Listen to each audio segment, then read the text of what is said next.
வணக்கம். திசைகளின் 10 மணி செய்திகள். ஆடம்பர வாழ்க்கை, சொகுசான வாகனங்கள், கடத்தல் நடவடிக்கையில் இளையோர்கள்.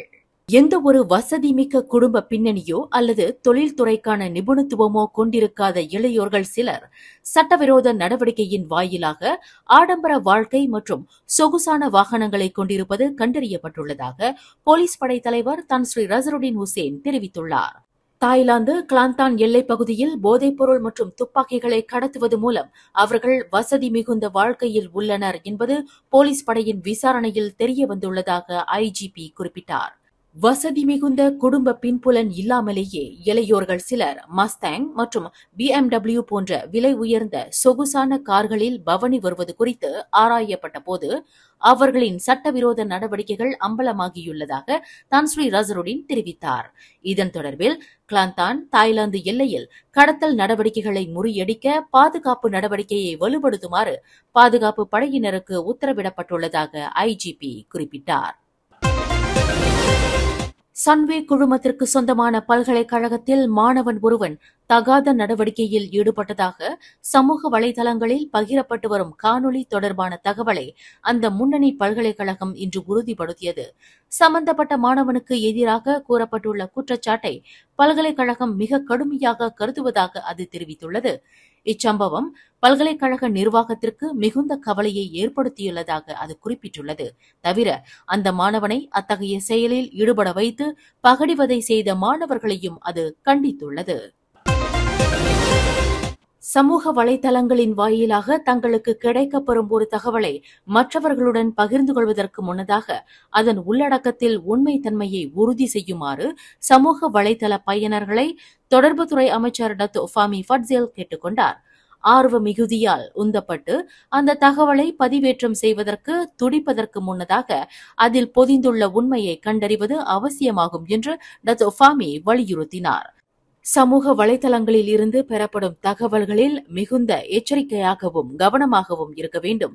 தேவையில்லாத வில்லங்கத்தில் சிக்கிக் கொள்வதை காட்டிலும் உள்ளடக்கத்தின் உண்மைத்தன்மையை ஆராய்வது மிக முக்கியம் என்பதை அமைச்சர் வலியுறுத்தினார். புஷ்பாகாம் பரிசோதனையில் வாகனங்கள் காத்திருக்க வேண்டிய வரிசை எண்களை விற்பனை செய்தது தொடர்பில் மேலும் ஒரு ஏஜென்டை மலேசிய ஊழல் தடுப்பு ஆணையமான SPRM கைது செய்துள்ளது. வரிசை எண்களை பின்பற்றாமல் குறுக்கு வழியில் வாகனங்களை முந்திச் சென்று விரைவாக பரிசோதனையில் உட்படுத்துவதற்கு ஏதுவாக அதிகாரிகளுக்கு லஞ்சம் கொடுக்க அந்த தொகையை வாகனங்களின் உரிமையாளர்களிடம் இருந்து இக்கும்பல் பெற்று வந்ததாக நம்பப்படுகிறது. ஆக கடைசியாக பிடிப்பட்ட நபர் இன்று பூத்ராஜயாவில் நிறுத்தப்பட்டு 4 நாள் தடுப்பு காவலில் வைப்பதற்கான அனுமதியை SPRM இன்று பெற்றுள்ளது.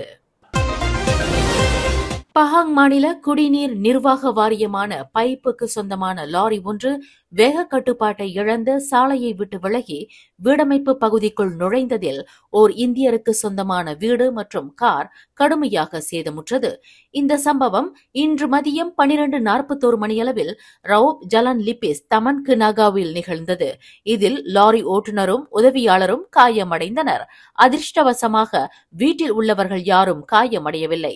தகவல் கிடைத்து ரவுப் தீயணைப்பு மீட்பு படை நிலையத்தை சேர்ந்த 6 வீரர்கள் சம்பவ இடத்திற்கு விரைவதற்குள் நீர்வாரிய லாரிக்குள் சிக்கிய அதன் ஓட்டுநரையும் உதவியாளரையும் பொதுமக்கள் மீட்டனர் என்று அவ்விலாகாவின் பஹாங் மாநில பொது உறவு அதிகாரி ஜுல்ஃபட்லி ஜக்காரியா தெரிவித்தார். காயமுற்ற லோரி ஓட்டுநரும் உதவியாளரும் ரவுப் மருத்துவமனையில் சேர்க்கப்பட்டுள்ளனர் என்று அவர் குறிப்பிட்டார்.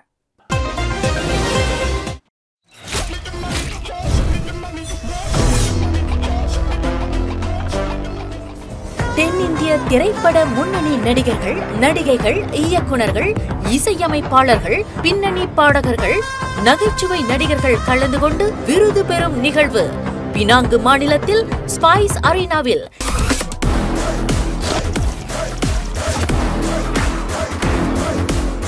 ஏப்ரல் 5ஆம் தேதி சனிக்கிழமை மாலை 5 மணிக்கு 17ஆம் ஆண்டு எடிசன் தமிழ் திரை விருதுகள் நடைபெறவுள்ளது. அந்நிகழ்வில் பார்வையாளர்களாக கலந்து கொண்டு நிகழ்ச்சியை கண்டுகளிக்க இன்றே முன்பதிவு செய்வீர். myticket.asia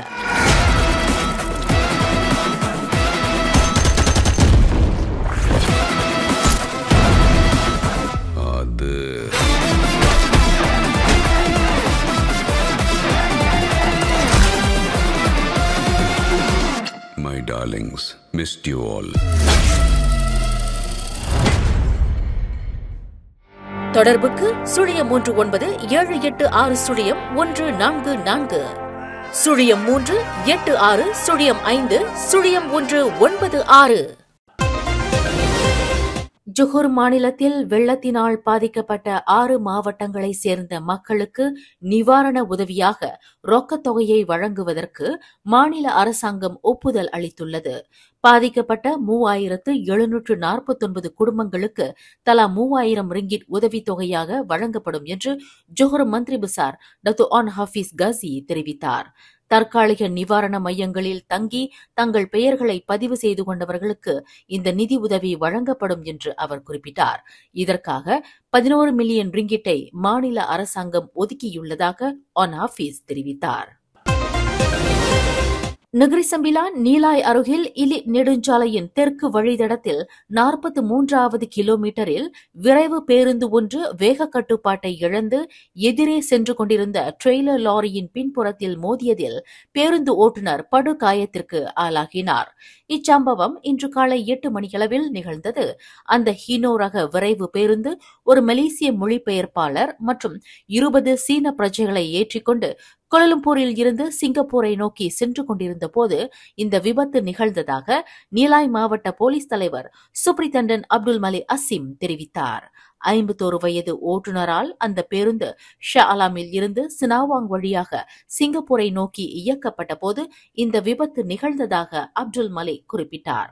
காயமுற்ற ஓட்டுநர் சைபர்ஜயா மருத்துவமனையில் சேர்க்கப்பட்ட நிலையில் அவரின் நிலைமை கவலைக்கிடமாக இருந்ததைத் தொடர்ந்து சிரம்பான் தொன்கு ஜஃபார் மருத்துவமனைக்கு மாற்றப்பட்டுள்ளார். சூபாங் ஜயாவில் ஒரு தனியார் பல்கலைக்கழகத்தைச் சேர்ந்த மாணவர் நூலகத்தில் மடிக்கணினியின் முன் அமர்ந்து கொண்டு ஆபாச சேட்டையில் ஈடுபட்டது தொடர்பான காணொளி சமூக வலைதளத்தில் வைரலானதைத் தொடர்ந்து அந்த மாணவன் குறித்து போலீசார் விசாரணை செய்ய தொடங்கியுள்ளனர்.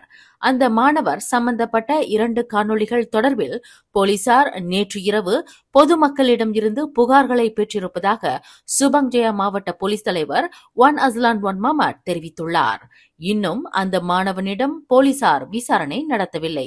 விசாரணைக்கு ஏதுவாக அந்த மாணவனை போலீஸ் நிலையத்திற்கு அழைத்து வரும்படி சம்பந்தப்பட்ட குடும்பத்தினரை தாங்கள் கேட்டுக்கொள்வதாக ஒன் அஸ்லான் குறிப்பிட்டார்.